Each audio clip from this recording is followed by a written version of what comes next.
চাপা আসসালামু আলাইকুম। ফোন করছিল, বলো কি? না না না, তখন চাপ পড়ে গেছে, সরি। কাদের ভাই ফোন রেখেছিল, তখন আবার চাপ পড়ে হঠাৎ গিয়েছিল, সরি। আচ্ছা জি জি আপা। ঠিক আছে। ওরা কিন্তু ওই সব জায়গায় আবার তৈরি হচ্ছে, আর শুধু আগুন দিয়ে পোড়াবে সব। হ্যাঁ হ্যাঁ বুঝছো? জি আপা, আপনি কাদের ভাইকে যেভাবে নির্দেশ জি জি হ্যাঁ, না সব আমাদের লোক থাকতে হবে, আর ওরা তো আগুন দিয়ে পোড়াবে, তো ওদের বাড়ি গাড়ি আছে, আর সেগুলো পাবলিক দিয়ে পোড়াবে, আর কি করবে? জি জি জি তাহলে অন্য কিছু করে লাভ নেই, তোরা পোড়াবি আর আমরা পোড়াবো। জি রাইট, এটাই ঠিক ফর রাইট। হুম। জি জি আপা। আমরা এখন ওই কাদের ভাই আছে, কাদের ভাই দিব জাস্ট একটা গায়েবানা জানাজা পরে আমরা চলে আসবো, যেহেতু প্রোগ্রাম দিয়ে দেওয়া হয়েছে, সেই জন্য জাস্ট একটা গায়েবানা জানাজা পরে আমরা 10 মিনিটের মধ্যেই চলে আসবো ওখান থেকে, যার যার গন্তব্যে মহল্লায় চলে না, যাবে। যার যার এলাকায়, যার যার এলাকায় চলে যাবে, রাইট। হ্যাঁ বিভিন্ন এলাকায় লোক ঠিক করা এবং সেই করা, হ্যাঁ সব নেতা কমিটির ওভাবে ব্যবস্থা করা। জি, কাদের ভাইকে আমি একটু দিচ্ছি, আপনি প্রত্যেকটা এমপিকে ডাকো, খবর দাও, প্রত্যেক এলাকার পরিশোধ দিতে হবে। জি না, ওই যে তোমার সেতু ভবনে আবার আগুন লাগাচ্ছে,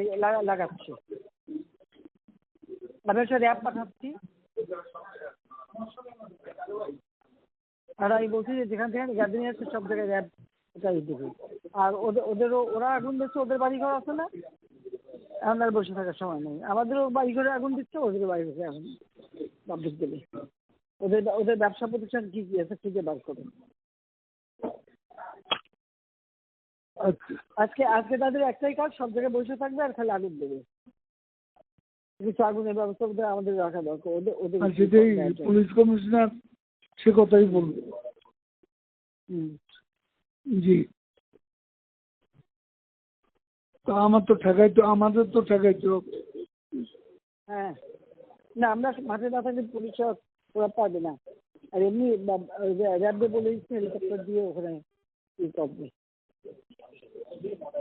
বিজিবি বলছে যেতে, বিজিবি একবার আগুন দিচ্ছে, পোড়াইছে, আবার আগুন দিচ্ছে।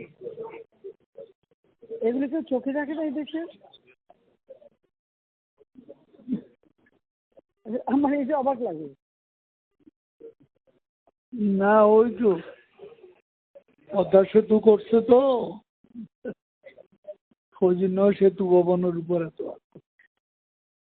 পদ্মা সেতু তোমার টোল প্লাজা পুরাই একটু একেবারে ছাই করে দিচ্ছে, মেট্রো রেল করছে, সব জায়গায় তো কোথায় না আগুন দিচ্ছে তারা।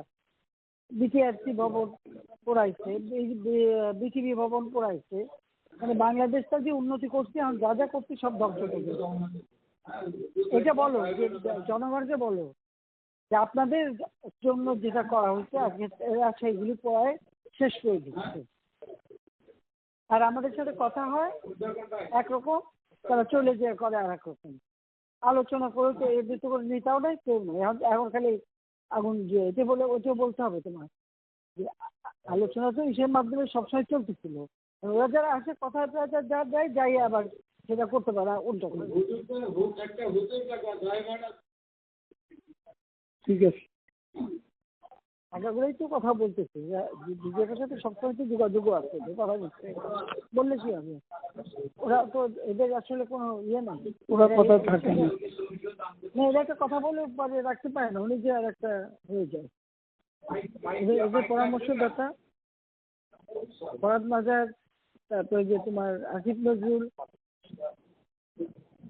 শহীদুল আলম, সংসদের সামনে শহীদুল আলম কতগুলো অভিনয় শিল্পীর নামে বেশ কিছু ওখানে দাঁড় করাইছিল। পরে আমাদের লোকজন প্রেশার দিয়ে ওই যে পুলিশ এদের হটাইয়া ওদিকে বের করে পান গেছে। না, তা অভিনয় যেটা নিয়ে হয়েছিল দায় থাকতো, ওদের আর কি করার কিছু দায় থাকতো। ওগুলা সংখ্যায় বাড়তেছে, দাঁড় করাইয়া এরপরে সংখ্যায় বাড়তেছে। এই জন্যই একটা দুরভিসন্ধি। শহীদুল আলম ইনভলভ তো।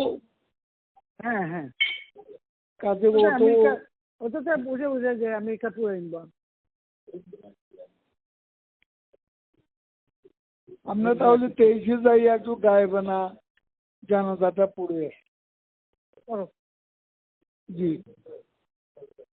জি, আসসালামু আলাইকুম।